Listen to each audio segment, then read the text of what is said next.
جی بسم اللہ الرحمن الرحیم. میرے ساتھ پروفیسر خاور کاظمی ہے. کوشش کروں گا جلد کم سے کم وقت میں زیادہ سے زیادہ باتیں کی جا سکیں.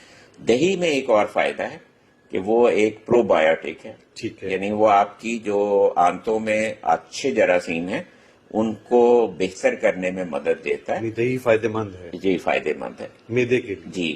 لیکن اس میں بھی ایک احتیاط کی بات ہے کہ جو ڈبے والا دہی ہے جو آپ کو شیلف پہ ملتا ہے صحیح. اس کے اندر جو نیچرل جراثیم ہوتے ہیں جو پرو بایوٹک ہوتے ہیں ان کو وہ کم کر دیتے ہیں. اچھا. تاکہ شیلف لائف زیادہ ہو جائے.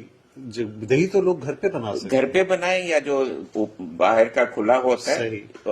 اس کو اگر آپ انگریزی جو زیادہ سمجھتے ہیں تو اس حساب سے کہیں یا بہت سارے ہمارے گاؤں میں بھی ہے یہ جو کھلا ہوا دہی ہوتا ہے جو گھر. صحیح. اس کو عام طور پہ آپ کریں تو ایک کرڈ کے نام سے ملے گا. صحیح. اور جو دوسرا یوگرٹ ہے جو دہی ہے وہ ہے جو زیادہ سالڈ جمع ہوا ہے.